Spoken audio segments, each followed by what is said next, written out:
I'm Dr. Carol Adams, and this is the Megaphone with Russell Norman.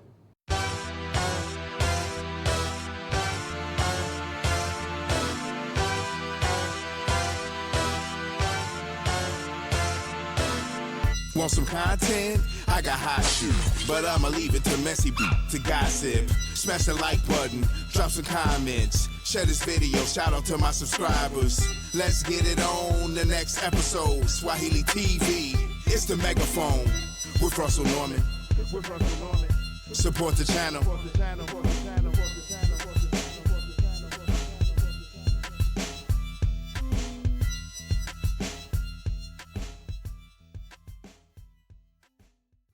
Hello everybody, this is the Megaphone with Russell Norman, and today we have a very, very, very special guest, philanthropist, educator, CEO, president, civil rights leader, writer, musician, all-around artist.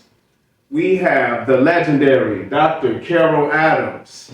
How you doing, Doctor? I am doing great, Russell, and it's great to see you and be on the Megaphone. Yes, thank you for this. This is definitely an honor. I want people to know how great you are with what you're doing. First of all, I see this. That's all she wrote. This is your book. Yes. Let's promote this right away. Please, tell me about That's All She Wrote. Well, I have been, throughout most of my life, writing my experiences.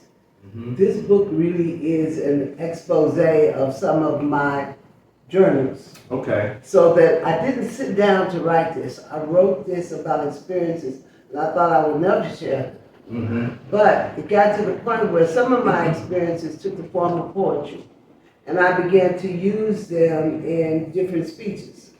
And people would say, how can I get that? Or what can I get that? Or can I get a copy of that? And so it gave me the idea to put them together as a collection of remembrances. I'm actually working on 2 other books right now that are more things that I had planned to publish. Okay. But this one was something that asked me to do. Okay, gotcha. Okay, so that book is called That's All She Wrote. That's All She Wrote. You can get it on Amazon, or you can call me. You can call her, okay. So I wanted to go back and talk about your childhood. But first, I wanted to, approach it at a certain angle. So, could you tell me, because you're a civil rights leader, what was the specific event, if you can remember, that was the catalyst to make you a modern-day civil rights pioneer? Do you remember? Oh, I remember the specific event, but it was long before I came to Chicago. It was an event that happened when I was in high school in Louisville, Kentucky. And I had a classmate who was very engaged with the NAACP. Okay. And he invited us to come to a meeting on a particular Saturday.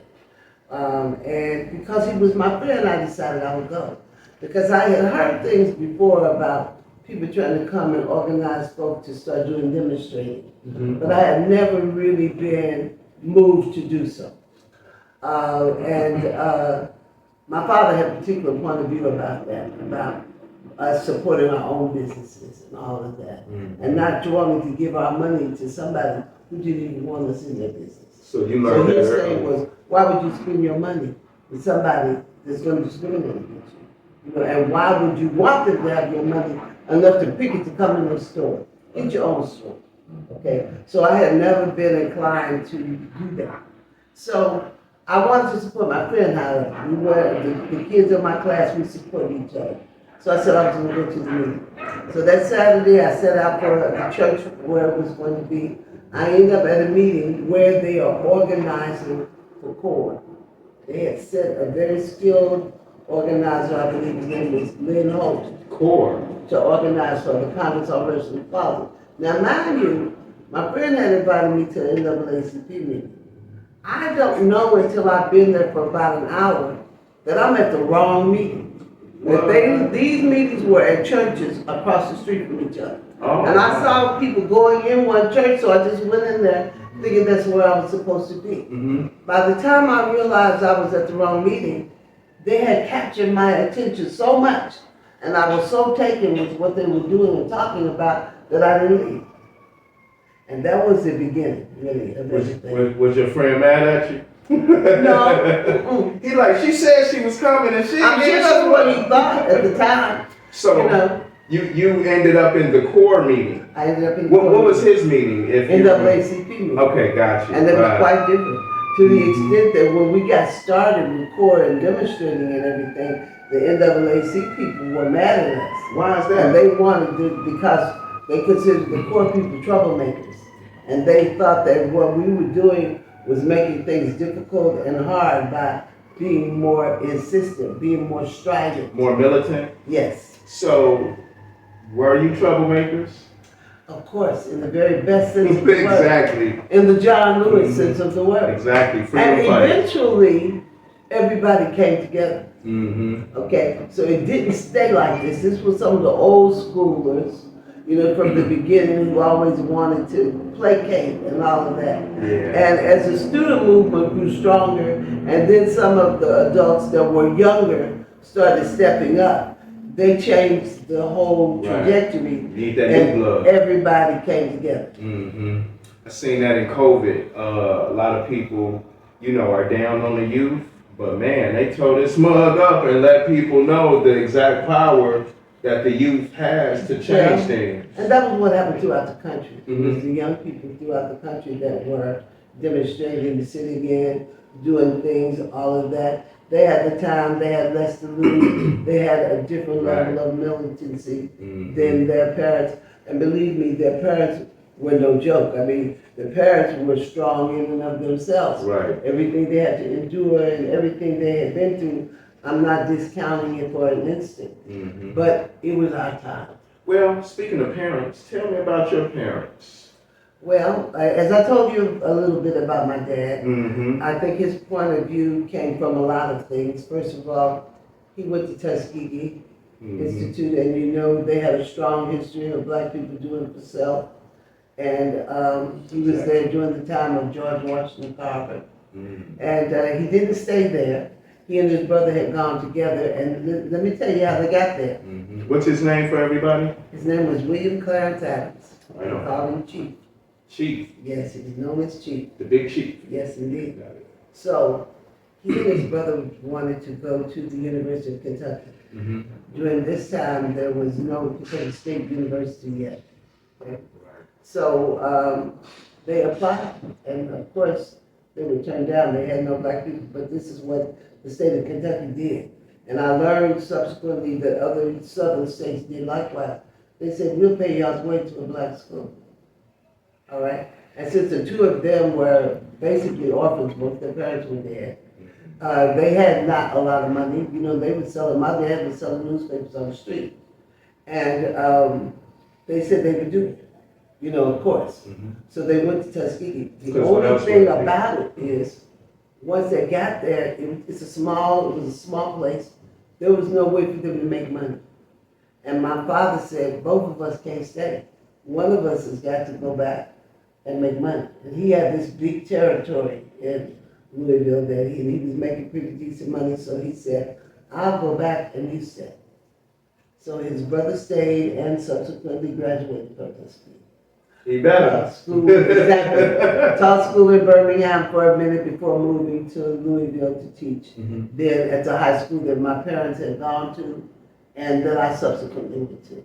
So your whole family is educators, teachers? Well, no, not my whole family. My uncle was. Oh, so did your father go back? No, my father became, he stayed, like I said, he had this big paper route, right? Mm-hmm. So then it turned into territory. So then he had all the black neighborhood territory and all that.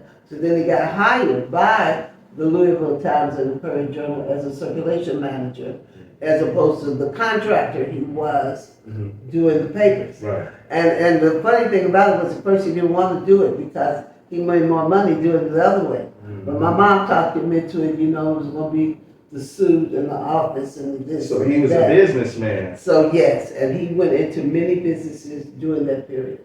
And that relates to my civil rights story because he and his brother went into businesses. They had a lot of businesses and they bought property. and they had a furniture store, and they had dry cleaners, and they had different kinds of things, that black people needed. Right. So when I'm going to go back to the core, that day we went downtown. Core said, we're going to demonstrate today. So tell us a store where black people shop, but you can't eat in the restaurant, or you can't do something else. And so we told them, they said, we're going down there, we're going to try to eat in the restaurant today. Okay, so first we're going to buy something that establishes that you're a customer and that you're willing to take our money. And then we're going to go to the restaurant. So we did. And of course, they didn't know what to do. Powder. They didn't know what to do. Now, Louisville was not a place where they were going to start throwing stuff at you and all that like they did in some places. Like here in But they Chicago. just shut down the restaurant. They just wouldn't let us, they didn't seat us at all or anything like that. And so we didn't get arrested or anything like that day. And this was when? What year? Probably 59. 59. Or 60. Or 60, gotcha. 59 or 60. So so I got home, I told my mom, she was very upset because she thought I was putting my dad at risk, because that's how they would get back at black people in those times. You lose your job, you lose this, and she said, your dad works at the newspaper, they're so you're gonna know about this, and then our name and all that, and he could lose his job and all the rest of that. So I'm sort of scared to death of what's gonna happen when, it was one of those wait till your father gets home moments. And so she tells him, guess what your daughter did today? And he says the words I will never forget. I'm so proud of you. Wow. He said, you think I'm worried about this job? I'm not worried about this job. He said, that's why I have businesses. And that's why you should always have your own. It's because you need something that can be taken away from you for standing up. So your respect for your father must have went through the roof at that time. Well, it was already through the roof, but it sure made me feel protected and understood. And it made me understand something about him, why he did what he did and how he did it. Because he led by example, not by sitting there telling you, this is what you should do and why you should do it. You just saw it. And then when the occasion came, so that was the teachable moment to say, look, you got to have your own so that you can stand up. So you can be able. So I have never not had a business. Right. No matter all these jobs that I have had, and there have been many, I've always had business at the same time. Okay, and we're going to get into all those businesses from, of course, like you said, working at the House of Blues and being the CEO and the president of the DuSable Museum, but you mentioned your mom. What's your mom's name? Tell us about your mom. My mom's name was Laura.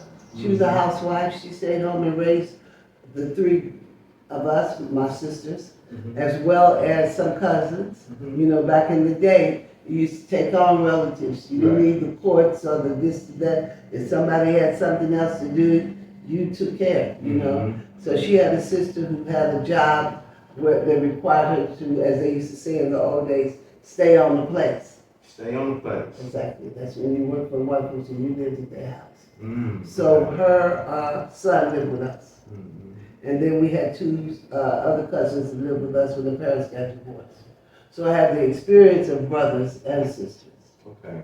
And when it comes to that business side that you got from your father and that pride that you had and having your own, what side did you get from your mom? What fire did you get from your mom when it comes to you being Well, my mom was a very well-read person. She read all the time. And I think I got my love of books from her. And now you're a writer. And she also was a magnificent seamstress. She made all of our things. We could see something and say, we like that. And she could make things out of the magazines and this and that. So my love for beauty and culture and fashion and books and all those things came from my mom. So and so you definitely had a talented family, huh? Oh yes. Okay. So I wanted to stay on that because you started early as a civil rights activist. Can you tell me about your first encounter with racism? Your very first encounter. Oh, shoot, I remember it very distinctly. Want some content? I got hot shit, but I'ma leave it to Messy B to gossip. Smash the like button, drop some comments, share this video, shout out to my subscribers. Let's get it on the next episode.